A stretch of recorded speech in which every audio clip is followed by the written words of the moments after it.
রাসূল সাল্লাল্লাহু আলাইহি সাল্লাম বলছেন, পৃথিবীর মানুষ মনে রেখো, মাইয়াজমানলি মা বাইনাল লাহিয়া ওয়া মা বাইনাল রিজলাই ইয়াজমাল্লাহুল জান্নাহ। কেউ যদি দুইটা জিনিসের জিম্মেদারি নিতে পারে, আমি মুহাম্মদ সাল্লাল্লাহু আলাইহি সাল্লাম তাকে জান্নাতে নিয়ে যাওয়ার জিম্মেদারি নিলাম। কিভাবে জান্নাতে নিয়ে যাবো সেটা আমার ব্যাপার। তবে মানুষ যদি দুইটা জিম্মেদারি নিতে পারে, এক, মুখখান খারাপ করবে না, মুখে কাউকে গালি দিবে না, মুখখান বন্ধ রাখবে। দুই, জেনায় লিপ্ত হবে না। বাস এই দুইটা। বলেন তো, এক কি? মুখ ব্যবহার করবেন না। দুই, জেনায় লিপ্ত হবে না। হাদিস বুখারী মুসলিম। কিভাবে জান্নাতে নিয়ে যেতে হবে সেটা আমার ব্যাপার। একবার বলছেন, সঙ্গীর সাথে বলতে পারো মানুষকে পিছন দিক থেকে ধাক্কা মারে জাহান্নামে নিক্ষেপ করে কি?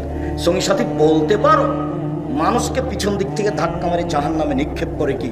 সঙ্গীর সাথে বলতে পারো মানুষকে পিছন দিক থেকে ধাক্কা মারে জাহান্নামে নিক্ষেপ করে কি? এই কথা বলতে বলতেই জিভাটা ধরে না, বলছে দেখো সঙ্গীর সাথে দেখ, জিভা, এই মুখ মানুষকে পিছন দিক থেকে ধাক্কা মারে জাহান্নামে নিক্ষেপ করে। বউ তো আপনার স্ত্রী, তার সাথে তো মেলামেশা করেন, সে তো ভাত রান্না করে দেয়, সে তো রুটি তৈরি করে দেয়, সে তো চাঁপাই নবগঞ্জ রাজশাহীর মহিলা, সবকিছু তার কাছে করিয়ে নেন। সৌদি আরবের মহিলা হলে বুঝতে পারতেন মহিলা কাকে বলে। একটু কাজ করতে বললে বলতো, আপনি কি আপনার দাসী নাকি, কাজ করতে এসেছি? কেন আপনার মুখখান খারাপ হবে? কেন খারাপ হবে? রাসূল সাল্লাল্লাহু আলাইহি ওয়াসাল্লাম বলছেন, সঙ্গীর সাথে বলতে পারো মায়াদখুলু নাসা নারা আকসার আও কাসিরান। সঙ্গীর সাথে বলতে পারো মানুষ বেশি বেশি জাহান্নামে যায় কেন? সঙ্গীর সাথে বলতে পারো মানুষ বেশি বেশি জাহান্নামে যাবে কেন?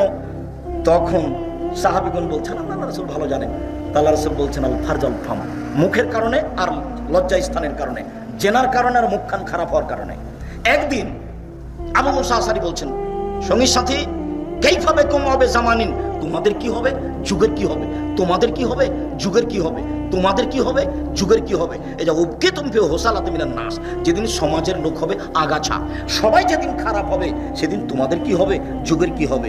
মানুষের ভিতরে আমানতদারি থাকবে না, সবাই পয়সা আত্মসাৎ করবে। মসজিদের সভাপতি, মাদ্রাসার সভাপতি, স্কুলের সভাপতি, চেয়ারম্যান, মেম্বার, এমপি, মন্ত্রী, যারা যেখানে আছে সবাই যেদিন প্রায় টাকা মেরে খাবে, সেদিন তোমাদের কি হবে, যুগের কি হবে। শোনো সঙ্গী সাথী, এ দেখো এ দেখো এ দেখো, হইচই দাঙ্গা বাহাঙ্গামা মতবিরোধ যখন এভাবে ঢুকে যাবে, ডান হাতের আঙ্গুলকে বাম হাতের আঙ্গুলের উপর ঢুকিয়ে দিলেন, যে হইচই যখন এরকম শুরু হয়ে যাবে, মতবিরোধ যখন এরকম শুরু হয়ে যাবে, তখন তোমাদের কি হবে, যুগের কি হবে, তোমাদের কি হবে, যুগের কি হবে। তখন সাহাবী বলছেন, বলেন কি করতে হবে, আপনি বলেন।